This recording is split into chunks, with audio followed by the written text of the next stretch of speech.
अस्सलाम वालेकुम, कैसे हैं आप लोग। मैं आज बहुत दिन के बाद अपना ये वीडियो बना रही हूँ लेक्चर का, क्योंकि मैं बहुत बिज़ी थी। पिछले पूरा 1 महीना गुजर गया, मैं नहीं कर सकी। कुछ ऐसी मेरी मसरूफियात थी कि नहीं मैं कर सकी ना बिल्कुल।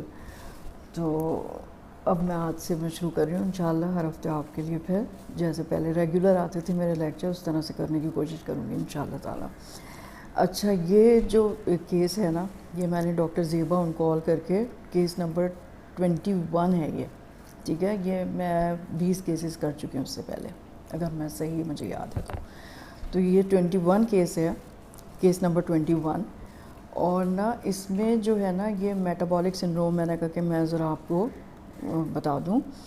तो एक मेरे पास पेशेंट आया था ऐसा, जो मैंने देखा, जो बिल्कुल एक ट्रू पिक्चर ही था मेटाबॉलिक सिंड्रोम की, जब उनको टेस्ट वेस्ट कराए तो, ठीक है। तो इस तरह से है कि अ 51-year-old man was admitted in the ward for elective surgery for anal fistula and anal fissure. I was called for his medical fitness for surgery and management of his uncontrolled diabetes. He was obese, weight was 108 kg. He was known diabetic since 5 years, and he was a smoker, 8 to 10 cigarettes per day, and addicted to pan with tobacco, 8 to 10 pan per day since 35 years. He was found to be hypertensive on this admission and had no history of heart disease or asthma or previous hypertension की history नहीं थी उसकी, ठीक है। On examination, he was an obese man, well oriented and cooperative. His blood pressure was 170 by 100 millimeter of mercury, pulse was 86 per minute, respiratory rate 20 per minute, temperature was 98.6 degree Fahrenheit, chest was clear with normal vesicular breathing, his abdomen was protuberant with increased waist to hip ratio. There was no tenderness of visceromegaly. Cardiovascular system examination was unremarkable. Central nervous system revealed diminished reflexes in both lower limbs. Laboratory investigations में he was hemoglobin was 16.5 gram per deciliter, MCV was 85 femtoliters, WBC 10,000 per cubic millimeter, platelets 2,56,000 per cubic millimeter, RBS random blood sugar was 390 milligram per deciliter, urea was 35 milligram per deciliter, creatinine was 0.9 milligram per deciliter, sodium 140, potassium 4.1, chloride 100, bicarbonate 25 milliequivalent per liter. His LFTs were normal. HbA1c was 12%. Urine DR normal with positive glucose and negative ketones. Cholesterol 280 milligram per deciliter, triglycerides 290 milligram per deciliter. LDL was गलत लिख दिया मैंने।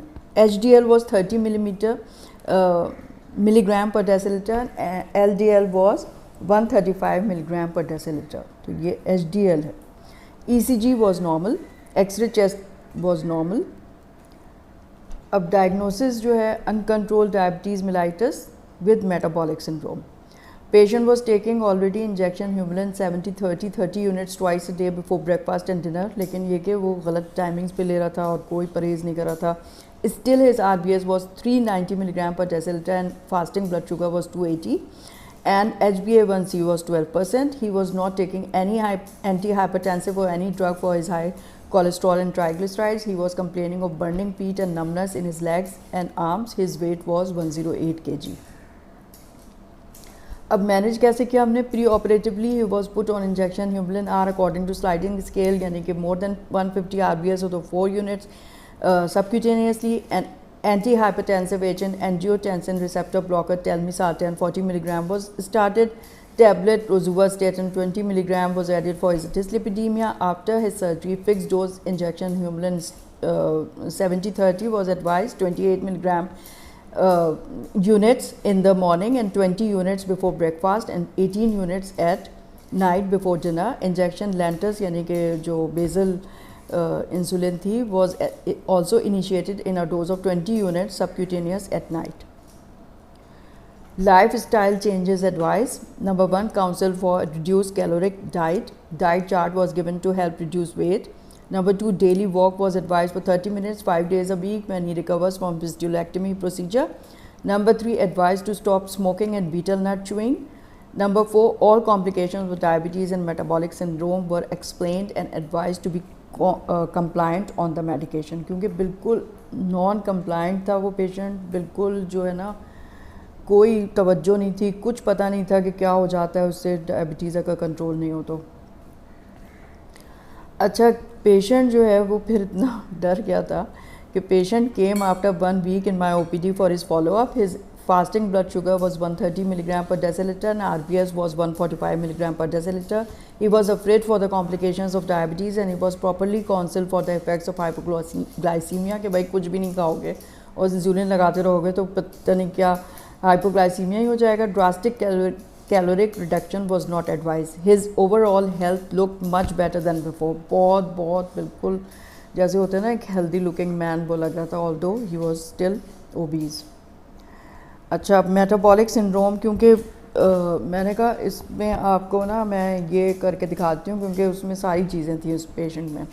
Metabolic syndrome, it is also known as syndrome X और insulin resistance syndrome, it consist of constellation of metabolic abnormalities that confer increased risk for cardiovascular disease and diabetes mellitus. मतलब ये कि अगर metabolic syndrome के साथ high blood sugar है, मतलब ये कि डायबिटीज़ नहीं भी है तो डायबिटीज़ का ख़तरा होगा फिर। The major features of metabolic syndrome include central obesity, hyper triglyceridaemia, number 3 low levels of high density lipoprotein cholesterol, number 4 hyperglycaemia and number 5 hypertension. तो इस पेशेंट में ये सारी चीज़ें हैं, ठीक है। उसका लो लेवल ऑफ HDL था, हाइपर ट्राइग्लिसराइडीमिया भी था, सेंट्रल ओबेसिटी भी थी, हाइपरग्लाइसीमिया भी था और हाइपरटेंशन भी था, ठीक है। तो ग्लोबल हेल्थ एपिडेमियोलॉजी हमें क्या बता रही है? The most challenging feature of metabolic syndrome to define is waist circumference. Intra-abdominal circumference visceral adipose tissue is more strongly related to insulin resistance and risk of diabetes and cardiovascular disease. And for any given waist circumference, the distribution of adipose tissue between subcutaneous and visceral depots varies substantially. ठीक है, Asian countries में जैसे हमारे यहाँ कितनी है ना central obesity, पूरा बाकी जुस्सा सही है, सिर्फ सेंट्रल ओबेसिटी हुई हुई है। तो ये जो है वो मेटाबॉलिक सिंड्रोम में आ रही है और कार्डियोवैस्कुलर रिस्क जो है वो इंक्रीज़ कर रही है। रिस्क फैक्टर्स अब देखें, अगर ओवर वेट होने लगे कोई या उसको ओबेसिटी हो जाए तो ओवर वेट होना ही जो है ख़तरे की घंटी है, अपना वेट रिड्यूस करने की कोशिश करनी चाहिए। सिडेंट्री लाइफस्टाइल, हर चीज़ में भाई risk factor for cardiovascular disease है ये, तो सिडेंट्री लाइफस्टाइल जिसका भी होगा। नंबर 3 जेनेटिक्स, अब पॉलीजेनिक होता है, बहुत सारी ऐसी जेनेटिक प्रीडिस्पोजिशन होती हैं जिसकी वजह से मतलब शुगर और ब्लड प्रेशर और इस्टमिक हार्ट डिजीज़ उनके ख़तरे होते हैं। एजिंग, यानी कि एज अबव 50 के बाद, 5 डायबिटीज़ मेलाइटस, 6 कार्डियोवैस्कुलर डिजीज़, 7 लाइपोडिस्ट्रॉफी भी अगर है तो रिस्क फैक्टर है। अब इटियोलॉजी क्या होती है? पहली इटियोलॉजी में जो है ना, पहला जो फैक्टर है वो है इंसुलिन रेजिस्टेंस का। The most accepted and unifying hypothesis to describe the pathophysiology of the metabolic syndrome is insulin resistance, which is heralded by postprandial hyperinsulinemia, which is followed by fasting hyperinsulinemia and ultimately by hyperglycemia. The major contributor in the development of insulin resistance is an overabundance of circulating fatty acids. Plasma-bound free fatty acids are derived from adipose tissue, triglyceride stores released by intracellular lipolytic enzyme. मतलब ये कि सबसे बड़ी जो वजह है ना वो है over abundance of free fatty acid in circulation, ठीक है। अब वो कहाँ से आ रहे हैं? लाइपोलिसिस हो रही है, कहाँ की? Adipose tissue. कहाँ पे है? सेंट्रल ओबेसिटी जहाँ पे, वहाँ पे इंट्रा एब्डोमिनल, ठीक है। तो वहाँ से वो लाइपोलिसिस होती रहती है उसकी। अच्छा, lipolysis of triglycerides rich lipoprotein in tissue bye lipoprotein lipase also produces free fatty acids. तो इंसुलिन जो है ना वो मीडिएट करती है both anti lipolysis and the stimulation of lipoprotein lipase in adipose tissue. तो इंसुलिन का अपना इफेक्ट है कि वो जो है एंटी लाइपोलिसिस, यानी कि उसको रोकती है कि ओवर अबंडेंस ना हो जाए फ्री फैटी एसिड का सर्कुलेशन में, ये इंसुलिन का काम है। Of note the inhibition of lipolysis, अब अगर इंसुलिन काम ही नहीं कर रही है तो inhibition of lipolysis in adipose tissue is the most sensitive pathway of insulin action, मतलब इनहिबिट करती है ना लाइपोलिसिस को, ये इंसुलिन का सबसे बड़ा काम है, ठीक है, कि लाइपोलिसिस को इनहिबिट कर रही है। Thus when insulin resistance develop, increase lipolysis produces more fatty acids which further decrease the anti lipolytic effect of insulin, ठीक है। अब जब एक्सेसिव फैटी एसिड्स होते हैं तो वो उनसे क्या होता है, इन्हेंस करते हैं वो substrate availability and create insulin resistance bye modifying down stream signalling, ठीक है।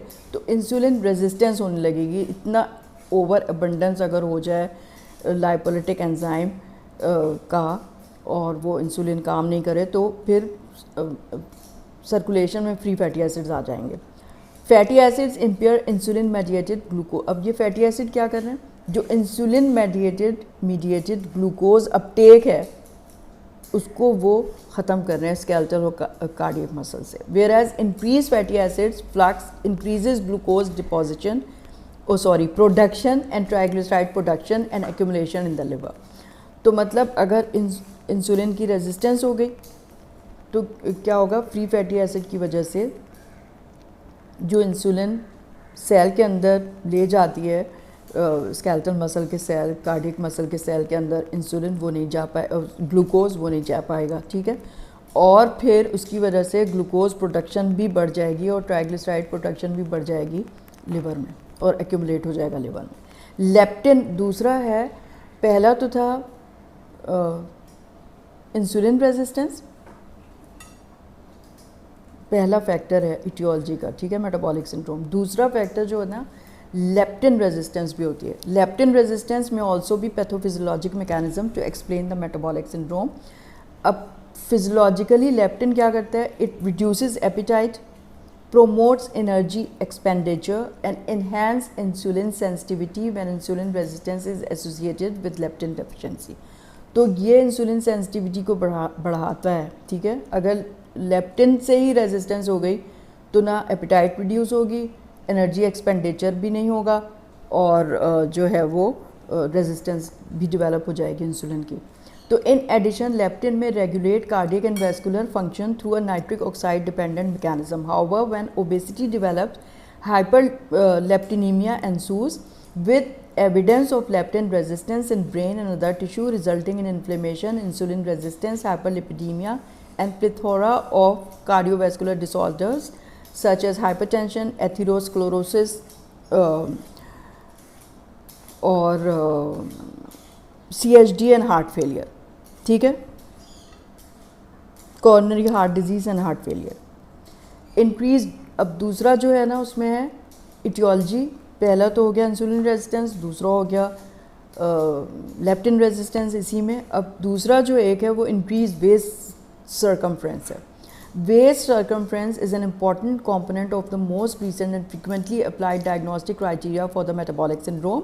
With increase in visceral adipose tissue derived free fatty acids reach the liver more readily. In contrast, increase in abdominal subcutaneous fat release lipolysis products into the systemic circulation and therefore have fewer direct effects on hepatic metabolism. Relative increase in visceral versus subcutaneous adipose tissue with increasing waist circumference in Asian and Asian Indians may explain the greater prevalence of metabolic syndrome in those population than in African American men and whom subcutaneous fat predominates। तो हमारे यहाँ जो है ना वो subcutaneous नहीं visceral fat हो रही है, abdomen में हो रही है और वो ज़्यादा visceral adipose tissue जो है ख़तरनाक है बनिस्बत ये कि subcutaneous fat हो। जैसे वो होते हैं ना सोमो रेसलर्स, उनमें कितने वो मोटे मोटे होते हैं लेकिन उसमें हार्ट डिजीज़ का ख़तरा कोई नहीं होता। क्यों? इसलिए कि वो सबक्यूटेनियस फैट होती है उनकी, वो उनकी ना विसरल एडिपोसिटी वो नहीं होती है, ठीक है। तीसरा फैक्टर होता है डिस्लिपिडीमिया। तो in general the free fatty acid flux to the liver results in increase production of apolipoproteins, apoB containing triglycerides rich very low density lipoproteins, ठीक है। तो effect of insulin in this process is complex, but hypertriglyceridemia is an excellent marker of insulin resistance condition. जिसको भी हो रहा है hypertriglyceridemia, आप समझ लें कि वो insulin resistance कर रहा होगा। अच्छा, ये एसोसिएटेड डिजीज़ देख लें जो मेटाबॉलिक सिंड्रोम के साथ होती हैं, हो सकती हैं। नंबर 1 कार्डियोवैस्कुलर डिजीज़ में coronary cardiovascular disease, myocardial infarction, hypertension, diabetes mellitus, peripheral arterial disease. फिर न्यूरोलॉजिकल डिजीज़ में stroke, Alzheimer disease. Liver disease में metabolic associated fatty liver disease, MAFLD, metabolic dysfunction associated steato hepatitis, MASH and NASH. Number 4 hyperuricaemia. Number 5 polycystic ovarian syndrome. Number 6 obstructive sleep apnoea. तो diagnose कैसे करेंगे आप? The diagnosis of metabolic syndrome relies on fulfilment of the criteria. यानी criteria क्या हो गया? Criteria आपका हो गया सेंट्रल ओबेसिटी हो गई, फिर उसके बाद हाइपरट्राइग्लिसराइडीमिया हो गया, फिर उसके बाद लो HDL लेवल कोलेस्ट्रॉल हो गया, फिर उसके बाद हाइपरटेंशन हो गया और हाइपरग्लाइसीमिया। ठीक है, जिसमें भी आप ये देख रहे हैं। The medical history should include evaluation of the symptoms for obstructive sleep apnea in all patients and polycystic ovarian syndrome in premenopausal women. Family history will help determine risk for cardiovascular disease and diabetes mellitus. Blood pressure and waist circumference measurements provide information necessary for the diagnosis. Laboratory test में आप fasting lipid profile कराएंगे, fasting blood sugar कराएंगे। Following are individualise test. अब individualise test जो हैं वो हर एक के लिए नहीं है, जिसमें हो उसमें आप कराइए CRP, uric acid, urinary albumin और creatinine ratio, liver function test. ठीक है, एपो बी, फिर फिब्रिनोजन स्लीप स्टडी अगर आप जो है वो सस्पेक्ट कर रहे हैं कि स्लीप एपनिया है। Hormonal assess for PCO, MAFLD fibrosis score और इलास्टोग्राफी। ये स्पेसिफिक पेशेंट्स के लिए होगा। ट्रीटमेंट में आप क्या करेंगे? Weight reduction by caloric restriction, increase physical activity, behavioural modification, modificatory pattern. Number 2 diet 500 kilo calories restriction daily equates to weight reduction of 1 pound per week. अगर 500 किलो कैलोरीज आप restrict करा दें। Diet in low carbohydrates, a high quality diet enriched with fruits, vegetables, whole grains, lean poultry and fish. Number 3 physical activity, 30 minutes of moderate intensity of activity daily. High risk patients should undergo cardiovascular evaluation before initiating exercise. Weight reduction requires 60 to 90 minutes of moderate to high intensity daily activity. अब अगर 30 minutes कर रहे हैं तो wait आपका कोई reduce नहीं होगा। अगर आपको वेट रिडक्शन के लिए वॉक करनी है तो फिर आप 60 to 90 मिनट्स करेंगे, यानी कि 1 से 1.5 घंटा।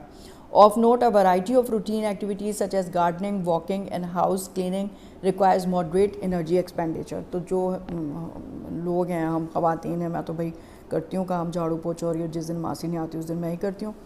तो मैं सैटरडे नाइट को ही कर लेती हूँ ताकि मैं सुबह उठूँ तो घर मेरा साफ़ सुथरा हो, मुझसे नहीं देखा जाता ज़रा सा भी फैला हुआ गंद, बिल्कुल नहीं। तो रात में मैं साफ़ करके आराम से सोती हूँ, सुबह उठ के आराम से नाश्ता करती हूँ।